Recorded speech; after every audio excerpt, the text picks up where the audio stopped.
سلام، با یه آموزش دیگه برگشتم. همینجور که از عنوان ویدیو دیدید امروز هم با هم دیگه قرار کلاه ببافیم، اما یه کلاهی که یک طرح به ظاهر پیچیده داره ولی یه بافت خیلی آسون و ساده داره که اصلا پیچیدگی چندانی هم نداره، به راحتی از پسش برمیاین. فقط کافیه که ویدیو رو خوب نگاه کنین، تا انتهای ویدیو همراه باشید و نکته های ریزش رو به درستی اجرا کنین. اگه هنوز کانال رو سابسکرایب نکردید خوشحال میشم این کار انجام بدید تا از آموزش های دیگه هم بهره مند بشین و بتونین استفاده کنین. زنگوله رو هم روشن کنین تا اولین کسی باشین که از آپلود ویدیوهای جدید باخبر میشن. خب صحبت طولانی نمی کنم، بریم سراغ معرفی این کار که من پیشنهادم اینه حتما از نخ تک رنگ استفاده کنین، چون نخ اسپورت یا نخهای چند رنگ باعث میشه که این طرحی که داریم واسه کلاه اجرا میکنین زیاد به چشم نیاد و خودش رو اونجور که باید نشون نده.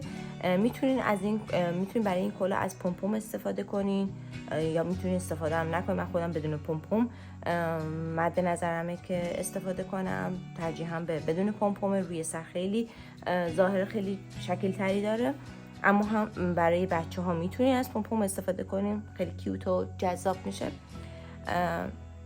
و اینکه لبه این کلاه چون یک دوبله خوشگل میخوره، خیلی برای پیشونی و گوش ها محافظ خوبیه، خیلی گرم نگه میداره. همین الانم که دستم داخل کلاه حسابی حس گرماش رو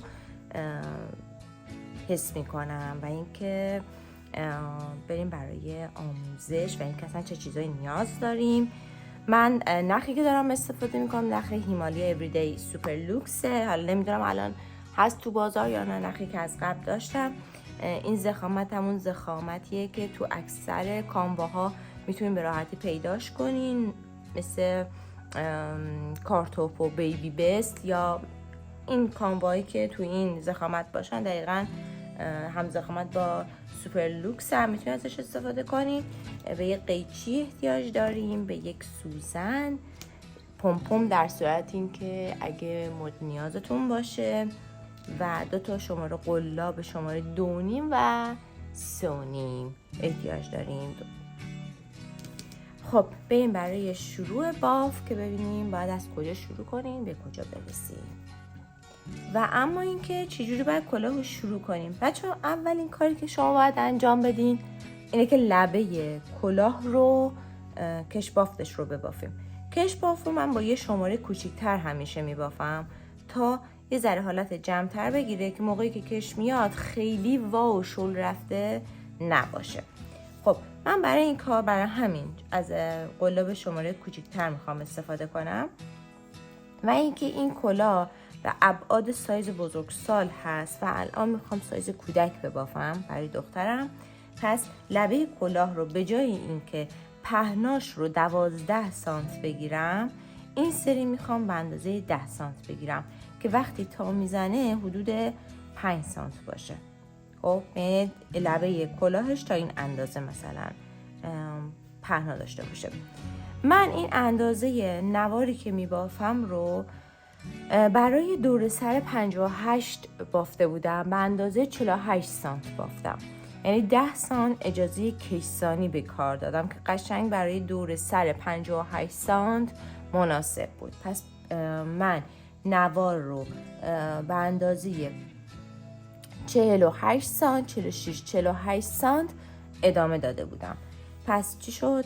برای بزرگسال 12 سانت لبه کلاه که دوب برگردونش حدود 6 سانت میده و برای یک بچه میخوام حدود 10 سانت بافم که دوب برگردونش حدود 5 سانت باشه. و پهنای کار برای دور سر 58 سانت 10 سانت حدود 10 سانت کمتر در نظر گرفتم. کشباف رو میشه برای قلابافی 10 سانت کمتر در نظر گرفت چون حالت کشی داره. خب اصلا بگیم که کشباف باید به چه شکلی بافته بشه. بریم که با هم دیگه کش بافت رو ببافیم. بچه برای شروع باید یک گره خرفت ببافیم. این شد گره اول. زنجیره های آزاد میبافم. اصلا تعدادش مهم نیست، مهم اینه که قد کار من به اندازه 10 سانتی که من مد نظرمه برسه.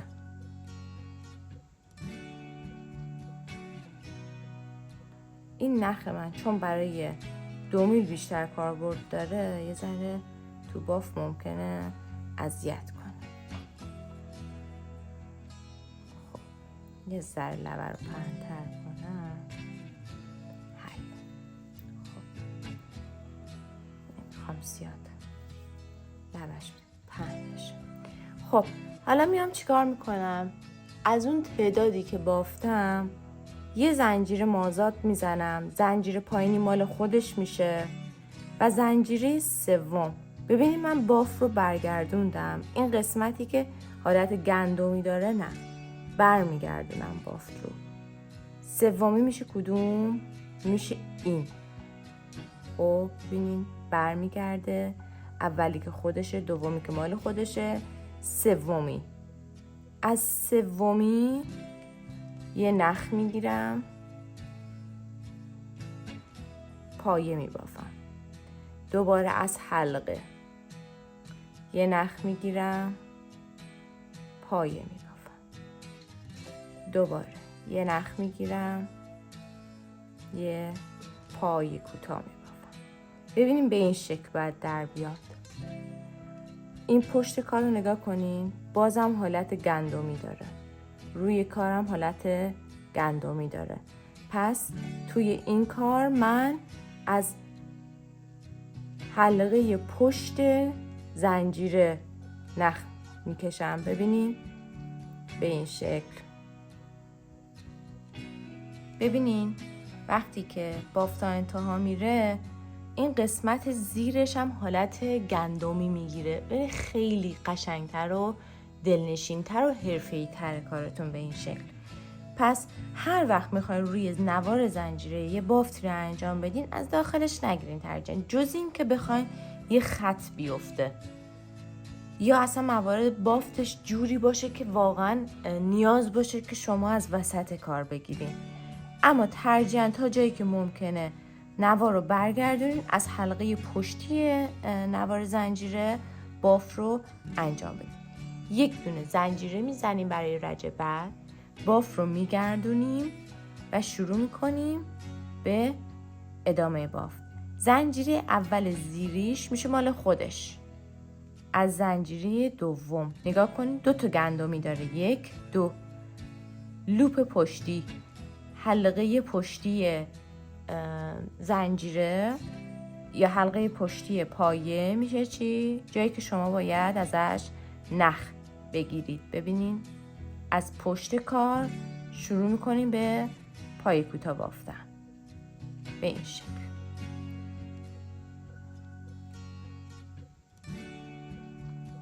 کافیه که تمام این رج ها رو به همین شکل وقتی به انتهای کار میرسین برگردونین، تک زنجیره بزنین و از لوپ پشتی کار پایه کوتاه ببافید.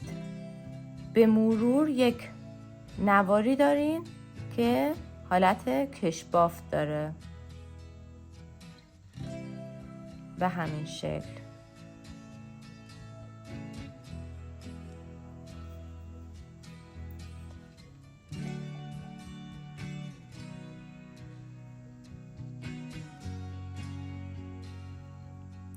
بعضی از کلاها از قسمت بالایی کار بافته میشه.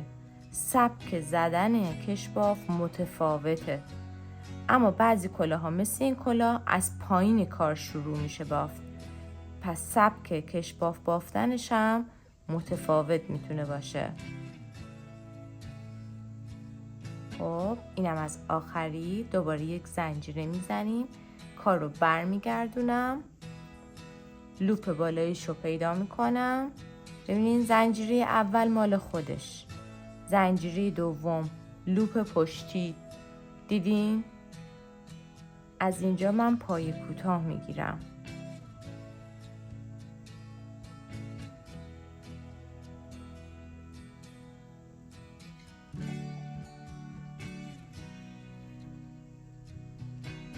خب من این کار رو انقدر ادامه میدم تا این نوار بافته بشه. ببینید این کار باید انقدر ادامه پیدا کنه تا این نوار کامل بافته بشه.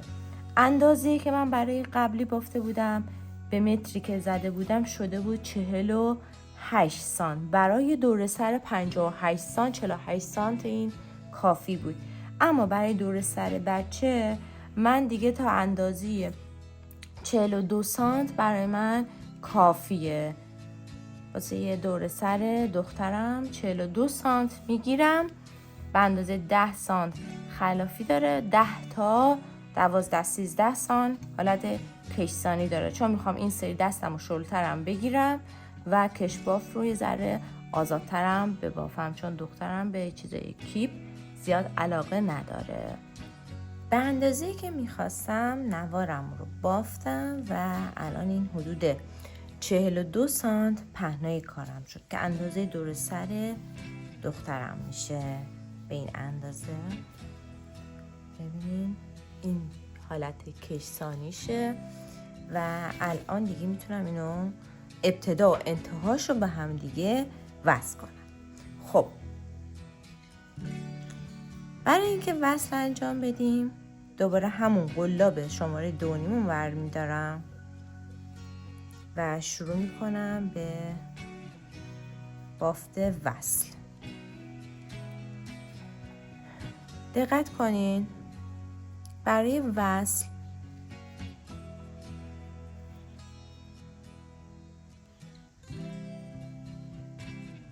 اولین دونه بیرونش رو میگیرم به این شکل و قراره با بافت شلال دونه از سمت خودم، دونه پشتی یعنی لوپ پشتی و از این سمت هم لوپ پشتی بافته بشه به این شکل.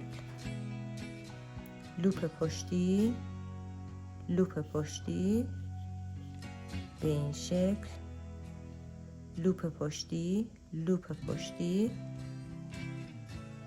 به این شکل و همینطور تا انتها نوار رو به هم دیگه وصل میکنم.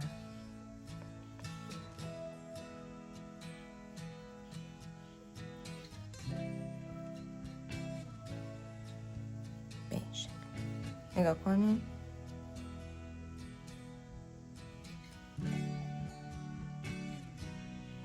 خب دقیق تر نگاه کنیم. برای اینکه دستتون راحت باشه میتونید لوپ سمت راستی رو اول بگیریم بعد سمت چپی، ولی هر دوتا لوپ که از شما فاصله داره، یعنی لوپ روبرویی، این سم نه این سمت راستیشون رو باید برداریم.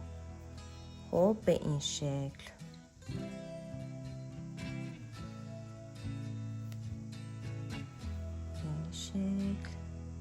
تا انتها دونه ها رو به هم دیگه وصل میکنیم و شروع میکنیم برای بافت مدل کلاه. خب تا اینجا بافتمون انجام شد. فقط باید دقت کنیم که این خط رو انقدر ملایم ببافیم که حالت کشسانیش رو حفظ کنه، یعنی دستتون رو آزاد بگیریم وقت بافت. خب حالا کاری که دیگه برای تمیزی کلاه میخوایم ببافیم، قبل از اینکه رج اول رو شروع کنیم برای بافت کلاه، ببینید تازه اینجا لبه درست شد و قرار این لبه اینجوری به این شکل تا بخوره و دو برگردون کلاهمون باشه. تا اینجا انجام شد و حالا میخوایم این قسمت بیس کارمون رو آماده کنیم. خب نگاه کنین، ما به پایه های زنجیره یعنی به یک نوار زنجیره احتیاج داریم و من به ازای هر پایه‌ای که بافتم اینجا 2 تا زنجیره شلال میزنم به این شکل. ببینید فاصله دستم رو به اندازه 1 زنجیره میبرم جلو که قد بافتم اندازه 1 زنجیره بشه و توی باف به این شکل نوار زنجیره میبافم. ببینید به این شکل نوار زنجیر لبه کار میبافم، چون ما با همین نوار زنجیره کار داریم. دستتون رو آزاد بگیرین، زنجیره ها رو دونه درشت بگیرین و خیلی کیپ نگیرین، دستتون رو آزاد باشه، زنجیره ها آزاد باشن تا قسمت دور سر خیلی نخکش و کیپ در نیاد. حالا میخوام برای رج شروع میخوام پایه های بیس رو ببافم. با پایه بلند میخوام شروع کنم یا با همون پایه 2 مرحله‌ای. ببینین از قلاب شماره 3.5 میخوام الان استفاده کنم. قلابم عوض میکنم چون دیگه این قسمت بافت درشت‌تر باید باشه که شکل کار خودش رو قشنگ‌تر نشون میده. پس تا حالا اینجا شد لبه دو برگردون کارمون. خب بچه فقط باید به این دقت کنین این قسمت که وقتی میخواین پایه ها رو ببافین، تعداد پایه ها باید مضربی از 8 باشه. یعنی ما پترنمون 8 تا پایه تکرار میشه. تعداد پایه ها رو به تعداد مضرب 8 میبافیم.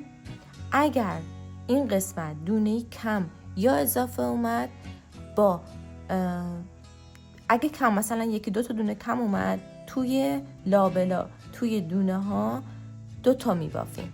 یعنی به جای که 1 دونه ببافیم 2 تا میبافیم. هیچ مشکلی پیش نمیاد این قسمت. اگه دونه زیاد اومد 2 تا رو یکی میکنیم میبافیم.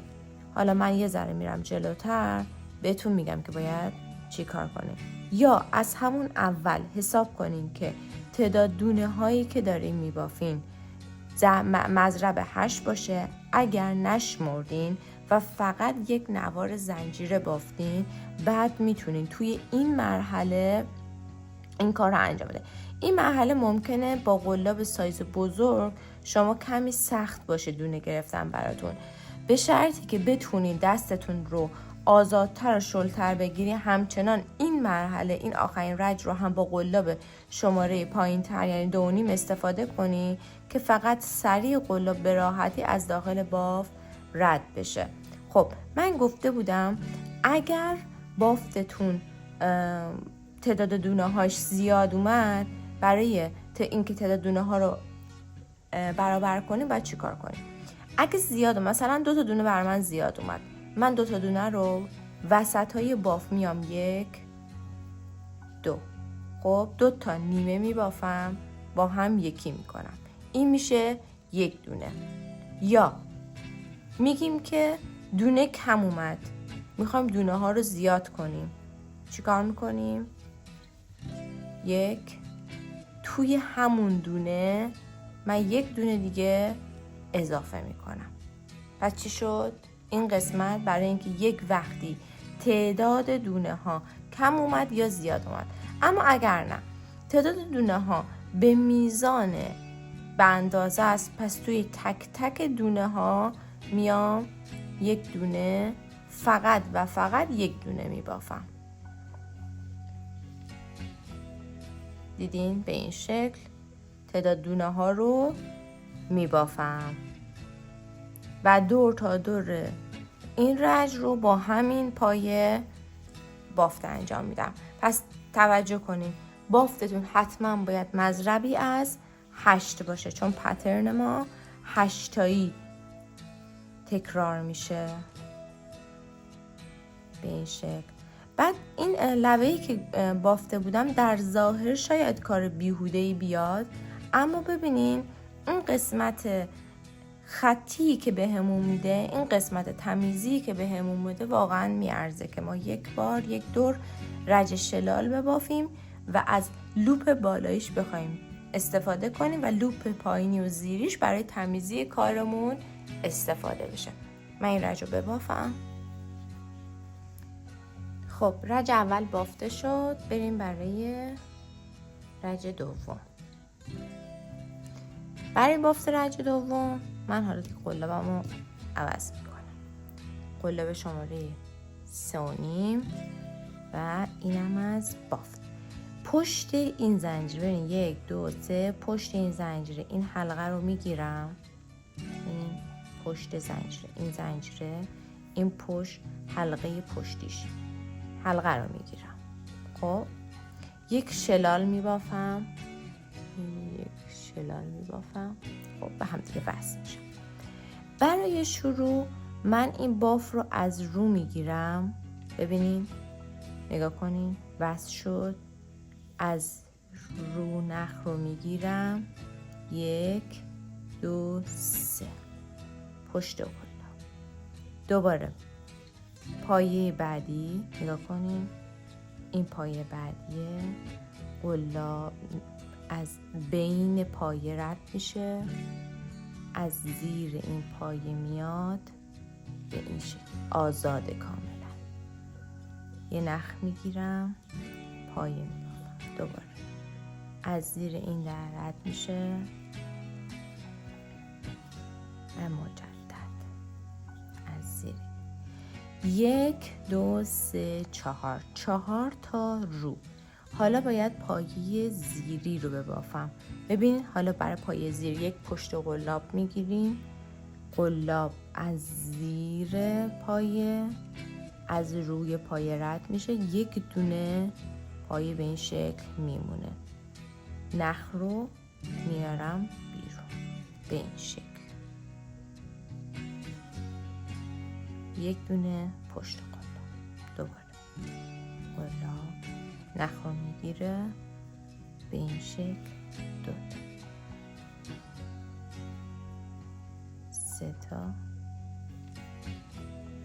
4 تا. اینجا شد پترن 8 تاییمون. همین پترن و دور تا دور کار تکرار بشه. ببینین دوباره از رو 4 تا از رو میبافم،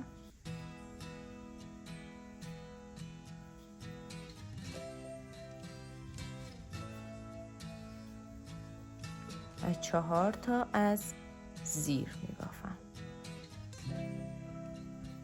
1 2 3 و 4. خب این پترن باید تکرار بشه تا برسم دوباره به قسمت شروعی کار.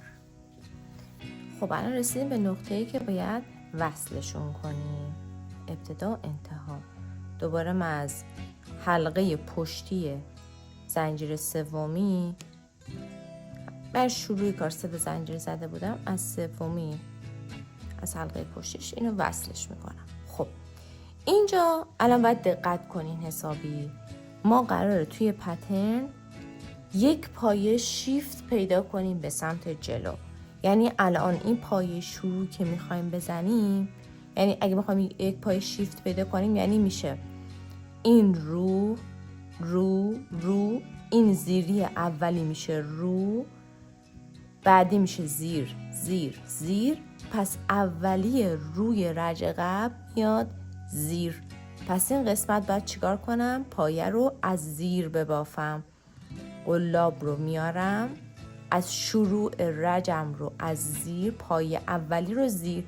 برای اینکه اینجا دستم راحت باشه یکی میپیچونم به این شکل و پایه اولی رو از زیر میبافم، 3 تا زنجیره، پایه بعدی رو، پایه بعدی رو، بعدی هم رو.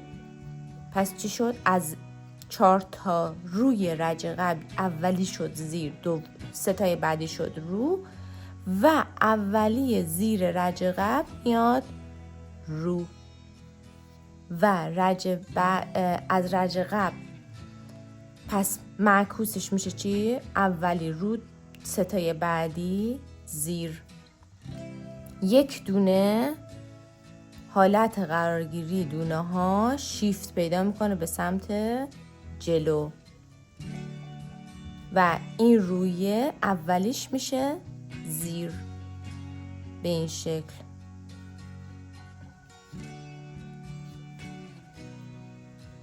رو رو هر کدوم هم باید 4 تا پایه باشن، پس حواستون جمع باشه اینجا. هر کدوم 4 تا و یک دونه شیفت پیدا میکنه به سمت جلو. زیری اولی رو شد، 3 تای دیگه زیر بافته میشن به این شکل. اولی رو 4 تا اولیش هم زیر بافته میشه. 3 تای دیگه مثل خودش بافته میشه. فقط اولیشون معکوس میشه.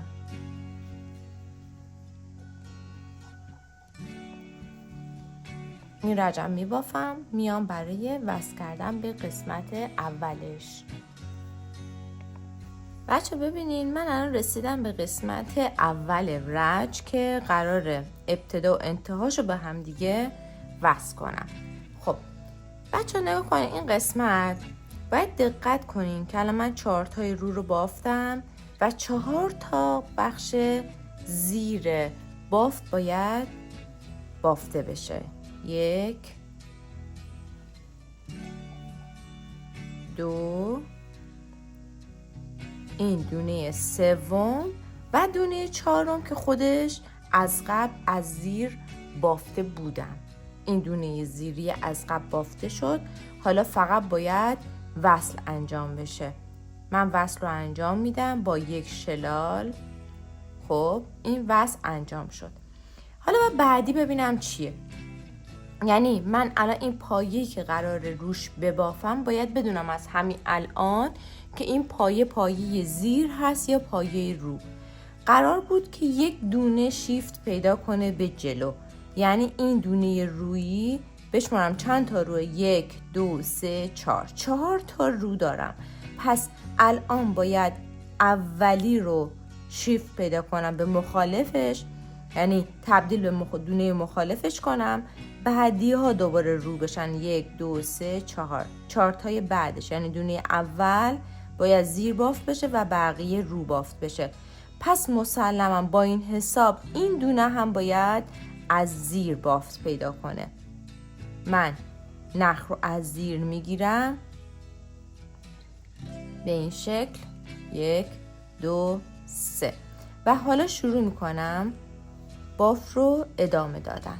2 تای زیر بافته شد، حالا 3 تا از رو دارم، 3 تای رو بافته میشن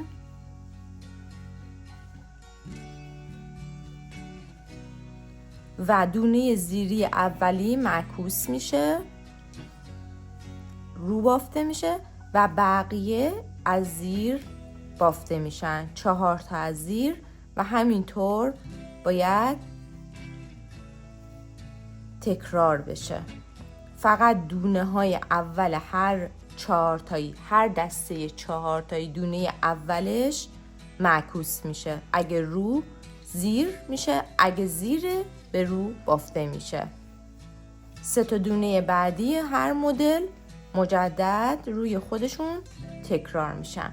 این قسمت رو هم میبافیم. برای یادگیری بهتر دوباره میام قسمت شروع رو براتون مجدد توضیح میدم.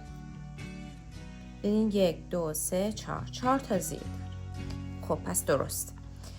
حالا دونه‌ای که قرار روی این بافته بشه، پس مسلما مجدد بازم از زیر، دونه از زیر من نخ رو از زیر میگیرم، بعد بافت رو به همون منوال ادامه میدم.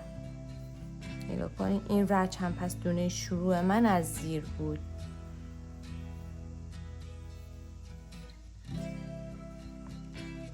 و مجدد همون روند باید ادامه پیدا کنه.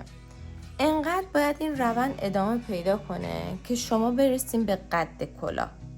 خب حالا ما فرض رو بر این میذاریم که این کلاه رسیدیم به قسمتی که رج شروع شما باید از رو بافته بشه. من حالا این 2 تا رج رو میبافم، میرسم به اون قسمتی که از رو باید شروع کنیم، بافت از رو باید باشه. اون قسمت هم براتون ویدیو میگیرم. اما این بافت باید وقتی این برگردون میره قسمت پیشونی رو ساپورت میکنه. حالت هد پیشونی رو ساپورت میکنه. این قسمت میشه قد کلاه و این قسمت دیگه باید بشه چی؟ یعنی اندازه کلاه که میخواد هر مقداری که باشه 2/3 رو ما به عنوان قد ثابت کلاه میبافیم.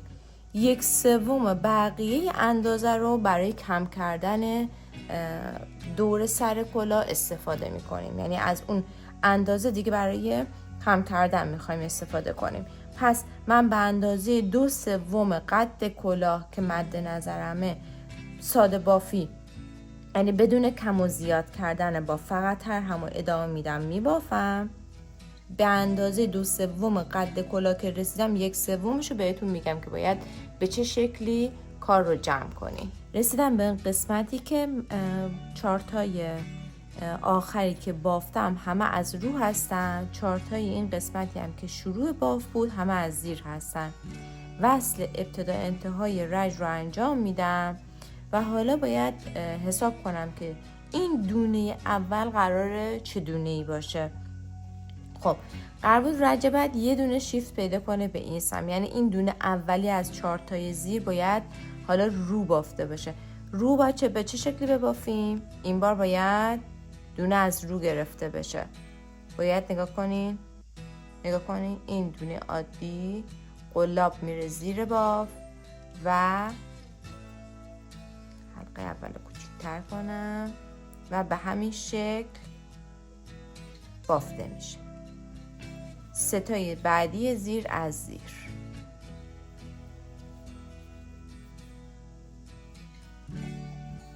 سه تا زیر، دونه اولی معکوس مجدد. پس چیکار کردیم؟ مثل حالت عادی باف رو آوردم از روی کار. یعنی الان وقتی این قسمت بریم رج ابتدای بافت رو به ابتدای بافت بخوایم بس کنیم رج رو، این خودش به این حالت وای میسه و حالت از رو میگیره کار. حالا من این بافت رو انقدر ادامه میدم تا قد کار در بیاد. حالا من توی این کلاه قد کار رو تا اینجاها بافتم. خب از اینجا دیگه شروع کردم به کم کردن کار. اینقدر مثلا قد ثابت بافتم و از این قسمت حالت کم کردن بود. این برای سایز بزرگساله که اندازه 2/3 بافت، یعنی اینو باید به این شکل در بیارین اول. خب این کار رو شما 3 قسمت کنین 2 قسمتش رو به اندازه 2 قسمت کار باید بافت یک دست بدون کم و زیاد بافته بشه. 1/3 انتهایی ما شروع میکنیم به کار رو جمع کردن. حالا جمع کردن کار رو هم بهتون میگم که به چه شکلیه. الان من کار رو فقط به صورت ساده بدون کم و زیاد کردن همینقدر ادامه میدم.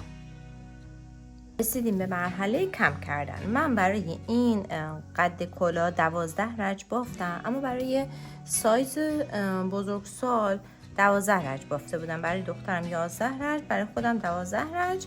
و اینکه الان میخوام دیگه شروع کنم به کم کردن این کلاه که کلاه دیگه یواش یواش قسمت بالای کار خودش رو جمع کنه. خب برای شروع الان من قسمت اتصال رو که انجام دادم، برای شروع الان من توی مرحله بافت زیر از زیر هستم.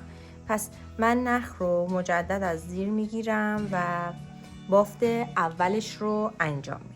خب این از این. دومی هم که باید از زیر بافته بشه طبق این الگویی که الان من جلوی دستمه، از زیر باید بافته بشه. و مرحله دومش هم پس الان من دو تا از زیر بافتم. بعدی 2 تای بعدی رو ببینیم. خب 3 تای بعدی دیگه میفته از رو. خب من باید چی کار میکردم؟ میخوام شروع هر مرحله رو دونه کم کنم. الان از رو یکی نصفه میبافم برای دونه کم کردم. ببینید از هر 4 تا دونه، ببینید این 4 تا دونه رو میخوام تبدیل کنم به 3 تا دونه.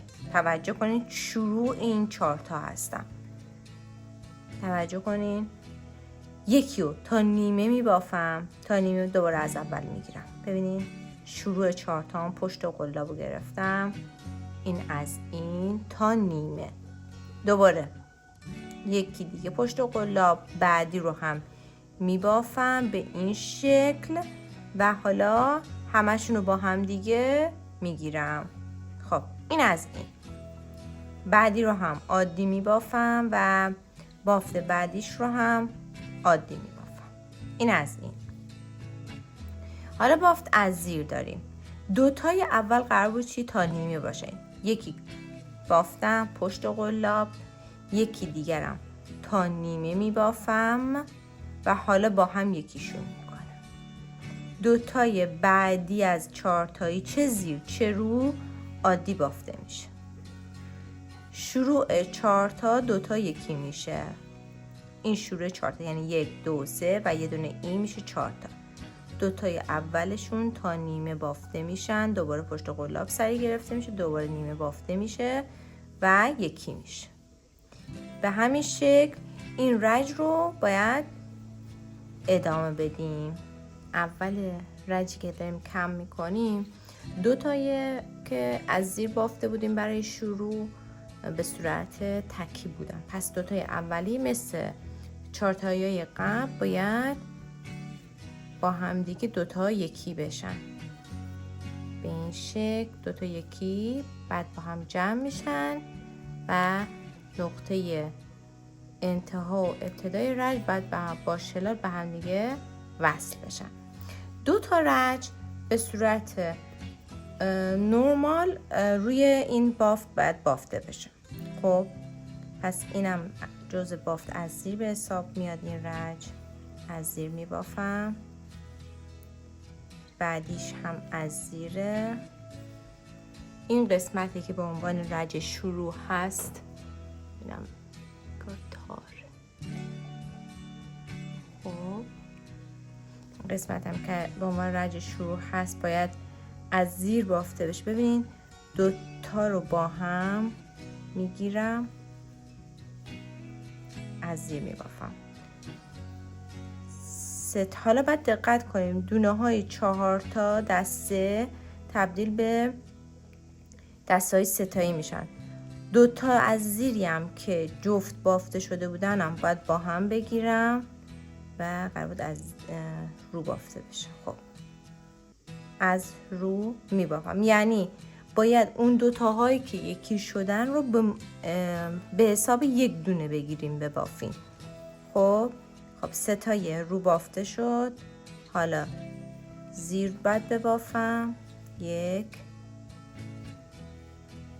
2 بس 3 تا میشه چی؟ سومی میشه رو، دقیقا میاد دونه جفت رو از رج قبل. خب باید اینو به شکل زیر برای این رج ببافم. توی این رج هیچ اضافه و کمی نمیشه، فقط باید حواستون باشه که جفتی رج قبل رو قشنگ بردارین. همین این رج رو هم بدون اضافه کم میبافم، رج بعدش رو هم بدون اضافه کم میبافم. رج بعدیش یعنی 2 تا رج، هر یه رجی که کم میکنم 2 تا رج ساده میبافم. دوباره رج سومش میشه چی؟ کم کردن.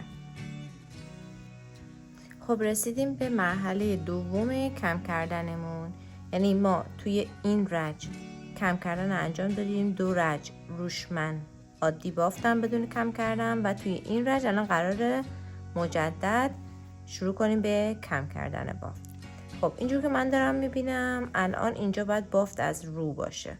خب من بافت از رو انجام میدم و 2 تای اول از زیر، ببینین الان این قسمت 2 تای اول از زیره. خب من بر اساس جایی که الان هستم باید 2 تا یکی بشه باز.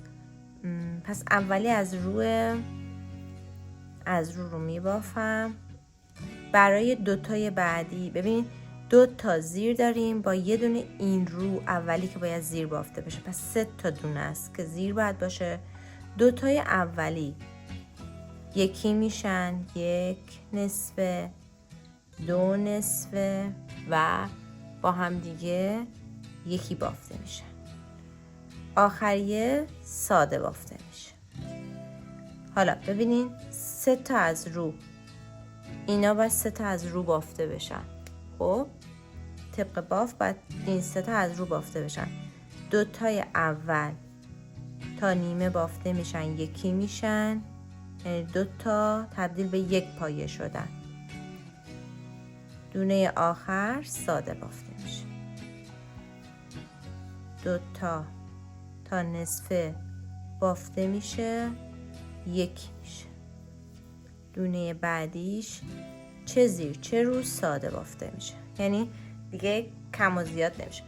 این رج من کم و زیاد انجام میدم. 2 تا رج بعد و ساده مثل رج قبل تکرار میکنم، ساده میبافم که بریم برای آخرین مرحله کم کردن کار. خب بچه ها، مرحله دوم کم کردنم من انجام دادم. 2 تا رج ساده اضافهشم بافتم، یعنی من 3 رج الان بافتم اینجا در مجموع با اون رجی که کم میشد و الان باید آخرین مرحله کم کردن رو ببافم. ببینید همینجا کلا خودش رو حالت جمع شده و گرد در میاره. خب به مرحله آخرش هم انجام بدیم دیگه. مرحله آخر بعد هر 2 تا دونه رویی که مونده رو تبدیل به 1 دونه کنیم، 2 تا دونه زیرم تبدیل به 1 دونه بشه. پس میام چیکار میکنم؟ الان این دونه‌ای که قراره اینجا بافته بشه قرار دونه رو باشه. خب من نصفه نیمه یه نصفه ای میبافم. خب میرم برای رج بعدی. رج بعدی ببینین یکی از زیر یکی از رو. اولی که زیره پس رج از زیر دیگه، یه نصفه میبافم. یه دونه از رو که باید بیاد الان زیر، یه نصفه. بچه ها من الان نمیدونم توضیحات واضح هست یا نه. در عین این که داریم کم میکنیم همچنان باید حواسمون باشه که پایه ها 1 دونه پایه شیفت پیدا میکنن به جلو. یعنی من الان این مرحله مثلا این قسمت بودم دیگه، این یه دونش برای زیر به حساب میاد، یه دونش برای رو به حساب میاد. یعنی دونه های زیر من میشن این 2 تا، یکی زیر یکی روه از رج قبل. دونه های روی من مثلا میشن چه؟ این 2 تا که یکی روی یکی زیره. اینو باید حواستون باشه. دقیقاً روند کارمون مثل قبله، فقط 2 تا دونه رو با هم دیگه داریم یکی میبافیم. اما مثلا این روه، خب یه دونه است ولی من یکیشو میگیرم، یکی دیگه رو از این زیره میگیرم، 2 تا رو میبافم که با هم یکی میکنم. خب برای رج رویش این زیری رو بافته میشه. حالا رج بعدش رو خودم دوباره بهتون نشون میدم که به چه شکله. فقط اینجا حواستون باشه که هر جور که دارین میبافین حواستون باشه 1 دونه شیفت به جلو رو حتما باید رعایت کنین، وگرنه بافتتون به این شکل در نمیاد. نگاه کنین این حالت هلاله به این سمت باید همچنان تو تمام رجا رعایت بشه که به این شکل در بیاد. خب من این قسمتم ببافم. الان تمام 2 تا دونه ها باید تبدیل به 1 دونه بشن. خب آخرین مرحله 2 تا یکی کردن هم انجام دادیم و الان مرحله که باید دونه های تکیه رج 2 تا رج بعدی رو ببافیم. این 2 تا رج بعدی در اصل کار تموم میشه دیگه. الان این 2 تا دونه رو برای شروع کاره. توی این رج فقط رجا با هم دیگه معکوس میشن، یعنی جا به جا میشن. این روه الان باید از زیر ببافم. من قلابو باید نخو از زیر بگیرم برای شروع رج. این کار رو از زیر میرم. بازم باید ببین رو بافت شما چجوری. برای بافت من شروعش از رو بود، من این رج رو باید پس از زیر میبافتم. قسمت بعدی 2 تا یکی از زیر دارم واسه رج قبلی، پس این رج باید از رو ببافم. این از رو بود، از زیر میبافم. خب یعنی بافت من باید بره زیر به این شکل. پس چی شد؟ برعکس شد. تک میبافم و برعکس.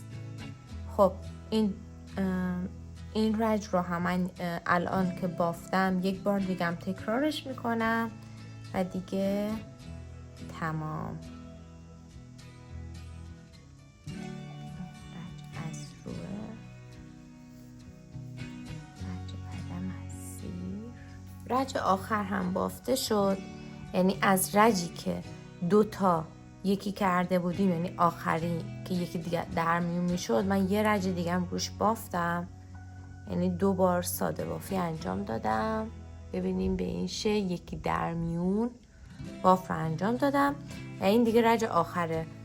این قسمت دیگه نمیخوام بافت انجام بدم و میخوام کار رو ببندم. خب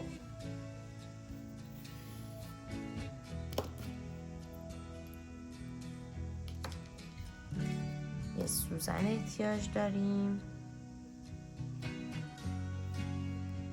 که سوزنی شکل و شروع میکنیم این قسمت دونه ها رو کور کردن. به چه شکل؟ من میام به این شکل دونه ها رو این شکلی دونه دونه میگیرم. ببینیم به این شکل این قسمت دونه رو میگیرم، لوپی که به سمت بیرونه. خب به این شکل دور تا دورش رو انجام دادم. حالا باید کافی فقط نخ رو بکشم. نخ رو بکشیم کامل سفت میشه.